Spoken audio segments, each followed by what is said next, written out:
Labbé, la directrice du pilotage des participations stratégiques à la Caisse des dépôts, mais aussi Philippe Kunter, installez-vous messieurs, dames, directeur du développement durable à la RSE chez BPI France. Alors, avant de les décerner, bonjour, prenez un micro chacun, bien contre le menton. Alors, on va rappeler un petit peu ce que c'est que ces trophées de l'immatériel. Peut-être vous, Carole? Oui, merci de nous accueillir. Les trophées de l'immatériel, c'est un palmarès organisé par l'Observatoire de l'immatériel pour mettre en avant les entreprises particulièrement vertueuses qui se sont saisies de ce sujet du capital immatériel. C'est ça, ce qu'on désigne par l'immatériel, c'est tout ce qui est capital immatériel, c'est ça? Oui, c'est tout le capital immatériel qu'on appelle également actif immatériel. C'est ce qui n'est pas au bilan, en fait, contrairement à des bâtiments, à tout un ensemble de choses qui, eux, figurent en données financières dans le bilan. Donc ce sont des éléments non financiers, mais qui participent à la rentabilité d'entreprises actuelles et futures. Et qui pèsent beaucoup, d'ailleurs, dans la création de valeur. J'imagine. Il y a de nouvelles catégories cette année, c'est ça, Carole? Oui, tout à fait. Cette année, nous avons décidé de récompenser à la fois les entreprises du CAC 40, des ETI, des startups dirigées par des femmes, mais aussi des clubs de foot et des startups à impact. Eh ben, dis donc, c'est éclectique. Mais ça reflète bien la diversité de l'immatériel dans les entreprises. Peut-être je peux vous donner quelques exemples. Dans la situation actuelle qu'on connaît, avec le changement climatique, avec les problèmes énergétiques, avec les problèmes de recrutement, l'innovation est vraiment au cœur de ce que les entreprises doivent faire pour pouvoir s'adapter au monde actuel. Sans innovation, on n'arrivera pas à trouver les solutions pour s'adapter au changement climatique ou réduire les émissions de gaz à effet de serre. Donc vous verrez qu'on a mis en avant un certain nombre d'entreprises technologiques moteurs dans l'innovation. Le deuxième sujet du moment, c'est la rétention des talents. Tout le monde en parle, on a des difficultés de recrutement. Il faut créer du sens dans les entreprises, il faut donner une direction, il faut investir dans son capital humain. Et ça, c'est un autre exemple de capital immatériel extrêmement important aujourd'hui. Alors justement, Philippe, quels sont les nominés ? Alors peut-être avant, juste les nominer, c'est de dire que pour les TPE, PME, les très petites entreprises et les PME, c'est un concept qui n'est pas facile. Mais dès que, comme le souligne Carole, que l'on rentre sur des sujets très concrets, les compétences, le savoir-faire, les innovations technologiques, la qualité des équipes, l'image, tout ça pèse énormément. C'est plus de 50% de la valeur d'une entreprise jusqu'à 80-90% dans la valeur. Pour les labos pharmaceutiques, par exemple, pour le luxe, on est plus de 80-90%. Alors, les nominés, je vais laisser peut-être Carole démarrer avec deux catégories et je poursuivrai. D'accord. Alors dans la catégorie 440, les nominés cette année sont Dassault Systèmes pour sa capacité d'innovation, L'Oréal, qui est bien connu pour ses gammes de produits qui collent aux besoins des populations, et Pernod Ricard, expert de la convivialité. Donc c'est les trois nominés qui ont été choisis avec notre partenaire Apicil Asset Management.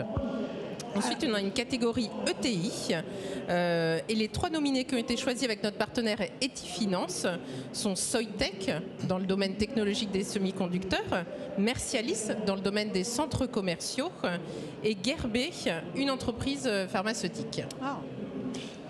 Dans la catégorie des startups cofondées ou dirigées par des femmes, en partenariat avec Scopeye, trois sociétés, SecureIC dans les solutions de cybersécurité, Poxel, une société biopharmaceutique qui s'occupe de tout ce qui est maladies chroniques graves, en fait, Titium, secteur pharmaceutique, qui remplace les agrafes ou les points de suture. Très intéressant. Catégorie start-up à impact avec en partenariat BPI France, Cocorico. Insectes, qui comme vous le savez produit des protéines et je dirais à partir d'insectes. Phoenix, qui lutte contre le gaspillage alimentaire. Open Classroom, des cours à distance certifiants avec le principe embaucher ou rembourser, ce qui est très intéressant. Et enfin, la catégorie des clubs de football Ligue 1. Et là, alors on peut se demander pourquoi, parce que c'est ce qu'indiquait justement Carole, c'est leur capacité à former, et donc on est vraiment sur l'immatériel, la capacité à accompagner les jeunes et les projeter ensuite dans le milieu professionnel, il y a des vrais sujets. Donc 3 clubs, le Montpellier Hérault Sport Club, l'Olympique de Marseille, l'OM, et le Paris Saint-Germain, le PSG. Ça va de rire, je crois. Ok, alors ça c'est tous les nominés, c'est ça? Voilà. Et les lauréats?